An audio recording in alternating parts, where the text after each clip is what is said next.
नमस्कार बच्चों, आपके अपने YouTube चैनल संस्कृत ज्ञान धारा में आपका स्वागत है। आज हम नाटकों का प्रारंभ कैसे होती है, कितनी वृत्तियाँ होती हैं, उनके बारे में देखेंगे। नाटक का प्रारंभ है ना, वो नांदी पाठ से होता है। जो पहले मंत्रोच्चारण करते हैं, किसी देव की स्तुति की जाती है, उसे ही नांदी पाठ कहते हैं। नाटकों का प्रारंभ नांदी पाठ से प्रारंभ होता है।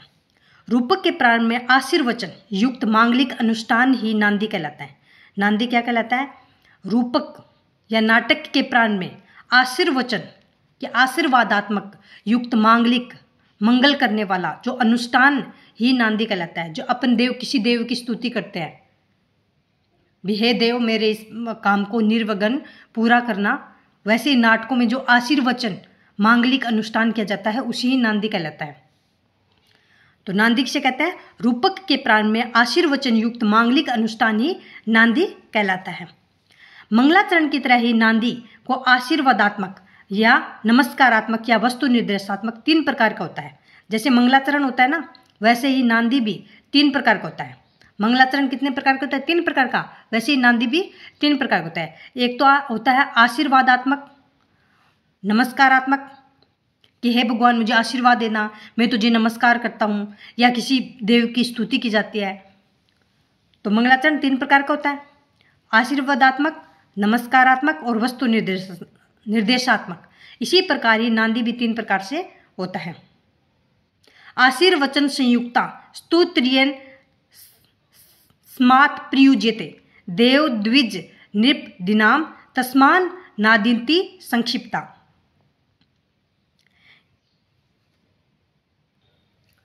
भास के नाटकों में नांदी का अभाव है। जो भास द्वारा रचित नाटक है ना, उनमें नांदी पाठ का अभाव है। प्रारंभ में आमुख भूमिका का प्रयोग है। इसे प्रस्तावना या स्थापना कहा जाता है। भास के नाटकों में प्रस्तावना स्थापना, वहाँ नांदी पाठ नहीं है।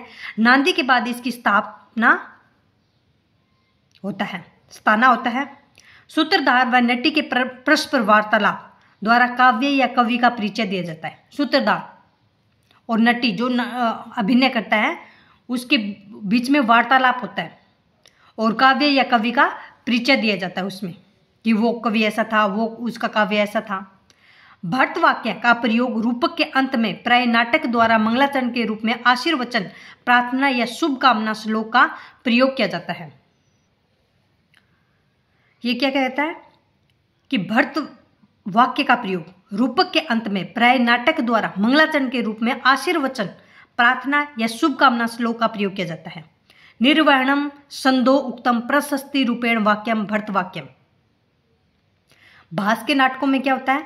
नांदी पाठ का अभाव होता है। प्रारंभ में आमुख या भूमिका का प्रयोग होता है। भूमिका बताई जाती है कि किसकी क्या भूमिका है। इसे प्रस्तावना या स्थापना कहा जाता है। नांदी के बाद इसका स्थापना होता है। सूत्रधार और नटी परस्पर वार्तालाप करते हैं कि ये कवि ऐसा है, इसकी काव्य रचना ऐसी है, उनका परिचय दिया जाता है, वो आपस में वार्तालाप करते हैं। भर्त वाक्य का प्रयोग रूपक के अंत में प्राय नाटक द्वारा मंगलाचरण रूप या आशीर्वचन, प्रार्थना या शुभकामना श्लोक का प्रयोग किया जाता है कि हे भगवान मेरा ये निर्विघ्न कार्य किया, इसके लिए आपको धन्यवाद।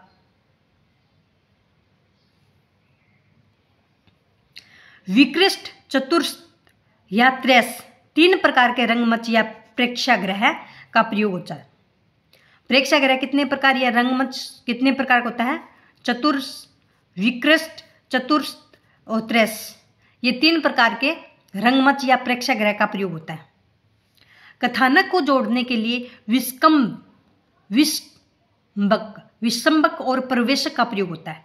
कथानक को जोड़ने के लिए क्या होता है? विसंबक या प्रवेशक का प्रयोग होता है। नेपथ्य पात्रों की वेशभूषा या साज सजा के स्थाप को नेपथ्य कहते हैं। नेपथ्य किसे कहते हैं? पात्रों के वेशभूषा या साज सजा का जो स्थान होता है ना, उसे नेपथ्य कहते हैं। जहाँ पे पात्र रेडी होते हैं, तैयार होते हैं, वो नेपथ्य होता है। नेपथ्यम सज्जावनिका रंगभूमि प्रसादनम।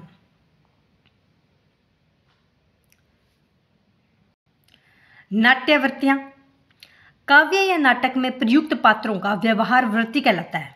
काव्य या नाटक में प्रयुक्त जो पात्र होते हैं उनका व्यवहार ही क्या कहलाता है? वृत्ति कहलाता है। जैसा वो व्यवहार करते हैं वो वृत्ति कहलाता है। काव्य शास्त्र में काव्य वृत्ति और नाट्यवृत्ति अलग अलग प्रयुक्त होते हैं। काव्य शास्त्र में नाट्यवृत्ति अलग होते हैं और काव्यवृत्ति अलग होती है। काव्य शास्त्र में काव्यवृत्ति उपनागरिका, पृषा, सुकोमला 3 प्रकार से प्रयुक्त होते हैं। काव्य शास्त्र में काव्य वृत्ति कितने प्रकार की होती है? 3 प्रकार के होते हैं। उपनागरिका, प्रसा और सुकोमला 3 प्रकार की प्रयुक्त होती है, जिन्हें वैदर्भी, गोडी, पांचाली भी कहा जाता है। इन्हें क्या कहा जाता है? वैदर्भी, गोडी, पांचाली भी कहा जाता है। वृत्तियों को नाट्यम मात्र कहा गया है। वृत्तियों को क्या कहा है? नाट्य मात्र, नाट्य मात्रा कहा गया है। नाट्य वृत्तियां 4 होती हैं। नाट्य वृत्तियां कितनी होती हैं? 4 होती हैं। भारती, सात्वती, कौशिकी, आरभटी। नाट्य वृत्तियां कितनी होती हैं?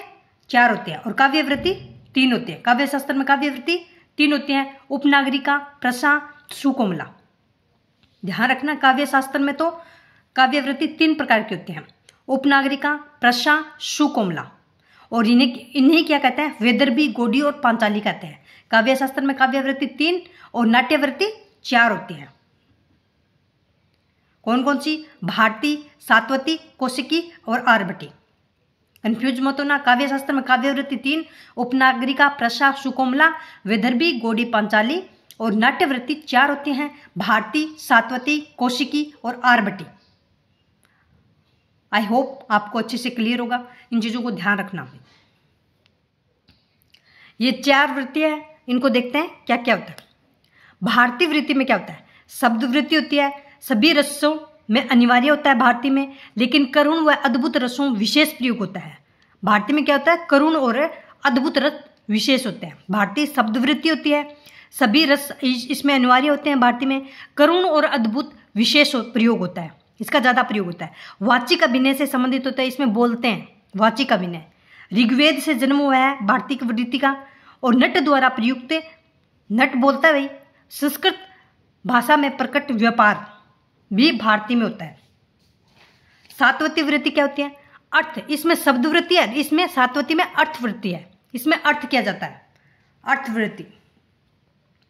भारतीय शब्द वृत्ति है और सात्वती अर्थ वृत्ति है। वीर व तदाश्रित होती है, वीर पर आश्रित होती है। अद्भुत रस में वीर, ठीक है। यजुर्वेद से जन्म हुआ है इसका, भारतीय का ऋग्वेद से और सात्वती का यजुर्वेद से। नायक का शोक रहित व्यापार सात्वती है। नायक का जो शोक रहित व्यापार है वो क्या है?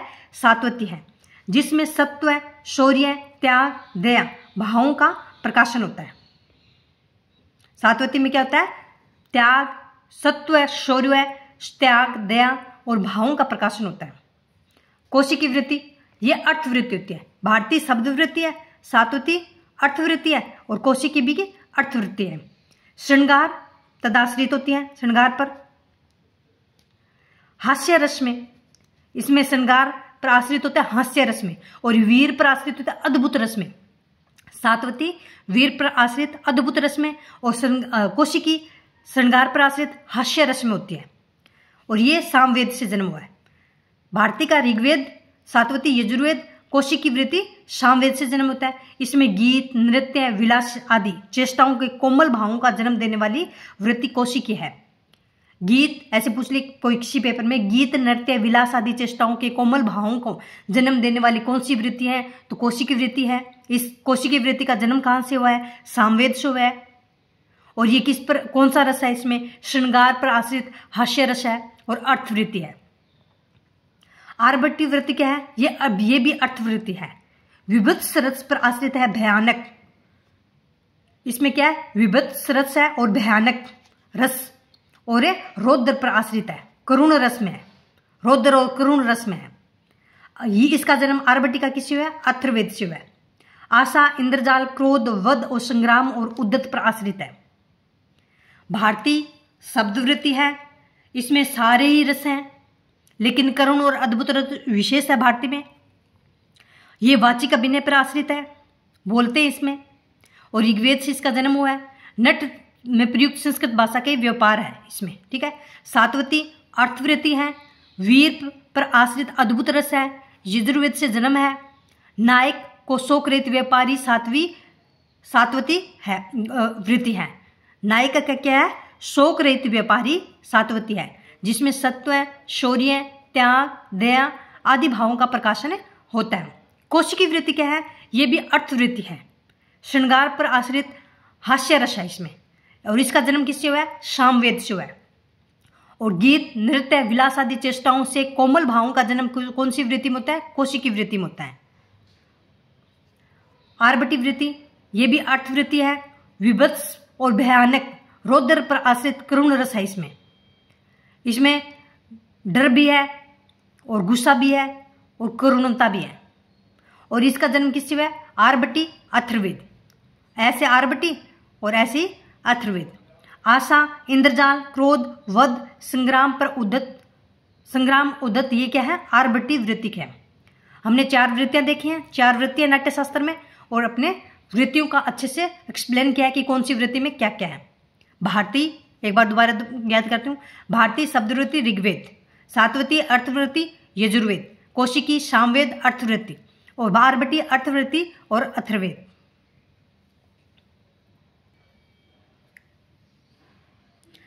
नाटक का अंत लगभग नाटक सुखांत होते हैं।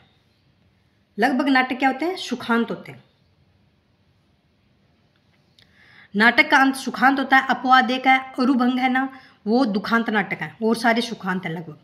लेकिन विद्या गद्य पद्य मणिकांचन संयोग होता है। गद्य पद का मणिकांचन संयोग होता है। गद्य भी होता है और पद भी होता है, लेकिन विद्या नाटक की दोनों ही होती है। भाषा संस्कृत भाषा। प्रथम और मध्यम स्तर के जो पुरुष होते हैं वो संस्कृत भाषा बोलते हैं। प्रथम और मध्य स्तर के जो पुरुष होते हैं वो संस्कृत भाषा बोलते हैं। और नाटक में जो प्राकृत भाषा बोली जाती है वो सभी स्त्रियां क्या बोलती हैं? प्राकृत भाषा। और अधम पुरुष क्या बोलते हैं? प्राकृत भाषा। और संस्कृत भाषा प्रथम और मध्यम स्तर के जो पुरुष पात्र होते हैं वो संस्कृत भाषा बोलते हैं। आमुख नाटक के प्रारंभ में नांदी पाठ के बाद होता है। आमुख क्या होता है? नाटक के प्रारंभ में नांदी पाठ के बाद में आमुख होता है। और नाटक का प्रारंभ नांदी पाठ से होता है। अंत और समापन भट्टवाक्य से होता है। नाटक का अंत और समापन किससे होता है? भट्टवाक्य से। और प्रारंभ नांदी पाठ से। और नाटक में जो विदूषक होता है वह हास्य व्यंग्य हेतु पात्र होता है, हंसाने वाला। ब्राह्मण जाति का वृद्ध होता है और नायक का मित्र या सारथी होता है ये विदूषक। नायक का जैसे बायां हाथ नहीं बोलते वो होता है। रंगमंच या प्रेक्षागृह यह अभिनय का स्थान होता है। और ये 3 प्रकार का होता है, विकृष्ट, चतुर्थ और त्रैश। रंगमंच 3 प्रकार का होता है ना। पात्र अभिनेता अभिनय करता होता है। जो पात्र होता है अभिनेता होता है, एक्टर होता है, वो अभिनय करता होता है। और नेपथ्य किसे कहते हैं? वेशभूषा धारण करने का, साज सज्जा करने का जो स्थान होता है उसे नेपथ्य कहते हैं। नाटक का प्रारंभ सूत्रधार कहता है। वो कुछ बोलता है किसी राजा के बारे में या किसी काव्य के बारे में, आके ऐसे जोत से अपन कोई नाटक देखते हैं ऐसे नहीं बोलता है क्या? वैसे ही वो सूत्रधार कहते हैं उसको। और उसका प्रारंभ उससे ही होता है। वो आगे कहेगा, हे राजन, उस राज्य में ऐसा हो रहा है, या किसी दूसरे को भी बोलेगा जो अभिनय कर रहा है उसको। सूत्रधार से नाटक का प्रारंभ होता है। आई होप आपके लिए जानकारी यूजफुल होगी। जय हिंद, जय भारत।